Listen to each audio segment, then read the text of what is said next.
Здравствуйте, на телеканале «Новый век». Программа «Вызов» 112, в студии Эльвира Фазлиева. И сегодня мы расскажем о крупной аварии на трассе Казань-Малмыж. Погиб 24-летний пассажир иномарки.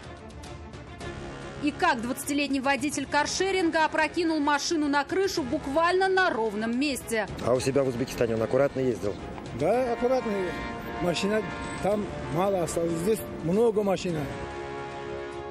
Покажем сгоревшую сегодня днем «Газель» и последствия крупной аварии на площади Тысячелетия. Стоял на светофоре, загорелся зеленый цвет, стрелка налево. Слышу свист, бах, удар. А также наезд на мужчину на тротуаре и кража велосипеда из подъезда жилого дома. Спуск ее в подвал, то есть там поставил, и он там, в принципе, стал несколько дней, и вот сегодня решил исчезнуть. Это и не только. Прямо сейчас.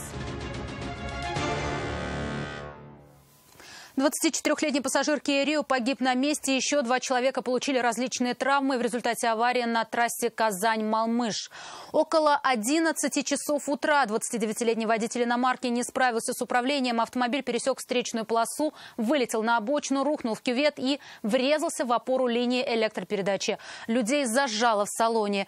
Из искореженного металла их вырезали спасатели. Пассажир Kia от полученных травм скончался на месте. Водителя и 22-летнюю пассажирку легковушки госпитализировали.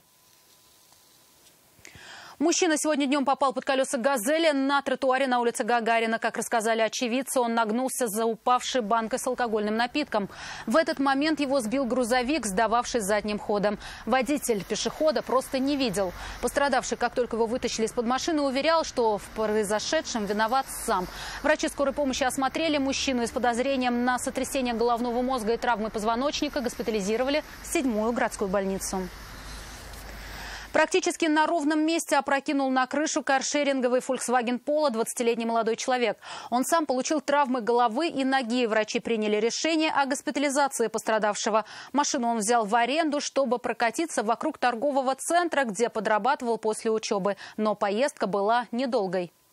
Сказали то, что было 2 пассажира и 1 водитель. Водителя увезли только. Водитель каршерингового Volkswagen Polo, видимо, переоценил свои водительские навыки.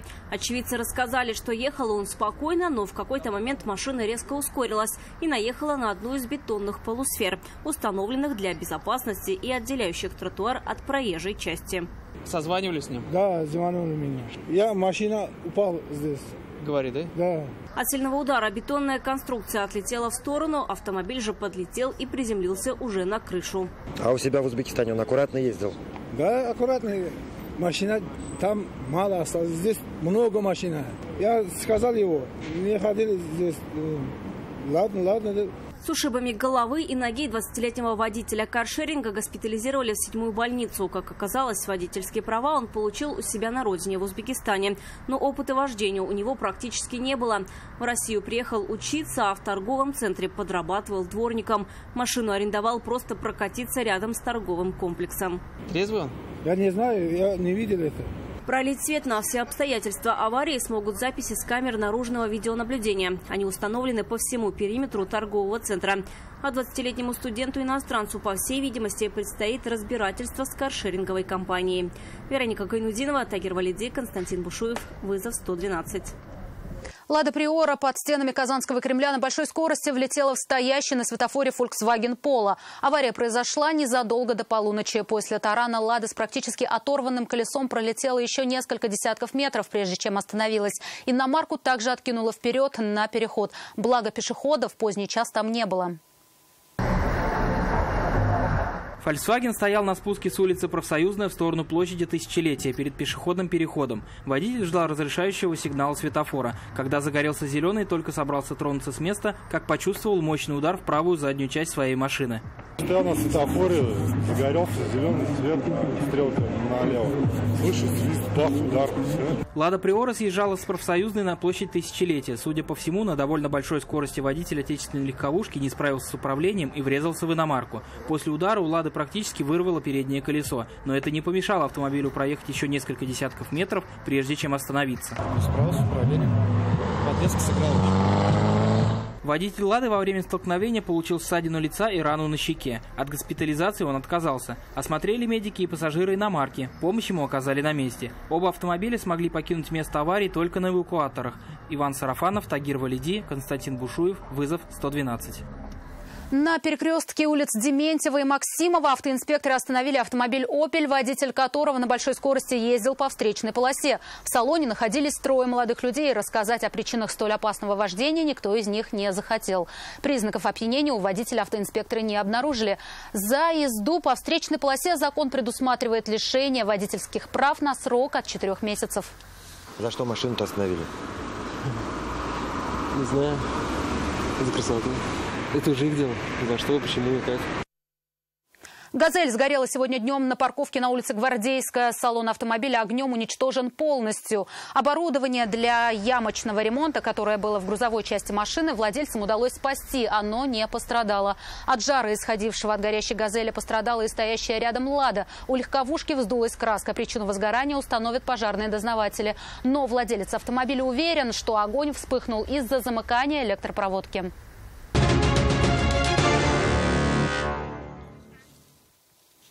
В Челнах с балкона одного из домов на улице Раскольникова выпал молодой человек. Он рухнул на асфальт и скончался на месте. Момент трагедии был зафиксирован камерой наблюдения. По предварительной информации, раньше он предпринимал попытки добровольно расстаться с жизнью. В покушении на убийство 2 человек подозревается 64-летний житель Набережных Челнов. Следствие установило, что он в компании еще нескольких человек распивал спиртные напитки в квартире своей бывшей супруги. В какой-то момент одна гостья, 33-летняя женщина, которая пришла вместе с его 34-летним пасынком, вышла на балкон. Мужчина отправился за ней, где шлепнул ее. В результате между ними произошел конфликт, к которому в дальнейшем подключился пасынок подозреваемый, который сделал ему замечание за неподобающее поведение. В дальнейшем мужчина и женщина решили покинуть квартиру, и когда они одевались, подозреваемый сначала нанес 2 удара ножом пасынку, после чего и женщине, которая пыталась заступиться за него. После этого оба были доставлены в медицинское учреждение, где им была оказана квалифицированная помощь. Житель Казани минувшим вечером не обнаружил на привычном месте своего средства передвижения. Он оставлял велосипед в подъезде, для безопасности вешал замок, но преграды от воров эта защита не стала. Утром его железный конь стоял, когда вернулся с работы, место уже было пустым. О своей беде мужчина тут же сообщил в полицию. Собственно, поставил вчера велосипед, сегодня утром проспал на работу, вызвал такси, быстренько уехал. Вечером пришел, тоже быстрее поднялся наверх к жене с ребенком, у него маленький ребенок. Просил купить продукты, пошел в магазин, прихожу, смотрю, велосипеда нет. Он пользовался велосипедом всего несколько дней. Железный конь не его, попросил на время у родственников, пока его автомобиль находился в ремонте. Парковочное место для этого средства передвижения нашел в подъезде. Внизу, спуск идет в подвал, то есть там поставил, и он там, в принципе, стал несколько дней, и вот сегодня решил исчезнуть. Мужчина рассказывает, в их подъезд посторонний не ходит. Подозревать в краже соседей просто не может. Все люди честные, отношения со всеми хорошие. Да, есть какие-то моменты, хотя в этот соседний день ругался, велосипед, собственно, стоял здесь. То есть вдоль стеночки. Как только понял, что велосипед украли, сразу пошел в ближайшие ломбарды. Надеялся его там найти, но результата обход не принес. Тогда мужчина обратился в полицию. Признается, его ценность не материальная, а функциональная. Я вот честно даже не знаю, кому понадобился. Куда такой деть, его вроде не продашь, ничего. Какая-то в нем ценность есть? Передвигаться у меня машина пока сломалась, планировал на нем несколько недель. Мужчина уверен, что найти велосипед помогут записи камер видеонаблюдения, установленные на его доме, и отпечатки пальцев, которые должен был оставить угонщик. Юлия Гоголева, Тагир Валиди, Наиль Абдуллин, вызов 112. Больше 50 водителей автомобилей проверили сегодня на наличие у них задолженности в ходе совместного рейда автоинспекторов, судебных приставов и налоговиков. Чтобы не расстаться со своим имуществом, должники расплачивались на месте. В противном случае можно было лишиться автомобиля. В случае неоплаты долгов транспортное средство продают, а вырученные деньги идут на погашение задолженности.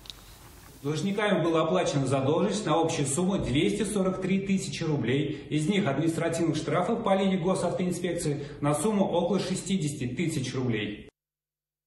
Это все, о чем мы успели вам рассказать. Обо всех происшествиях вы можете сообщать нам по телефону 570 50 50 или на мобильный 8 98 69 112 112.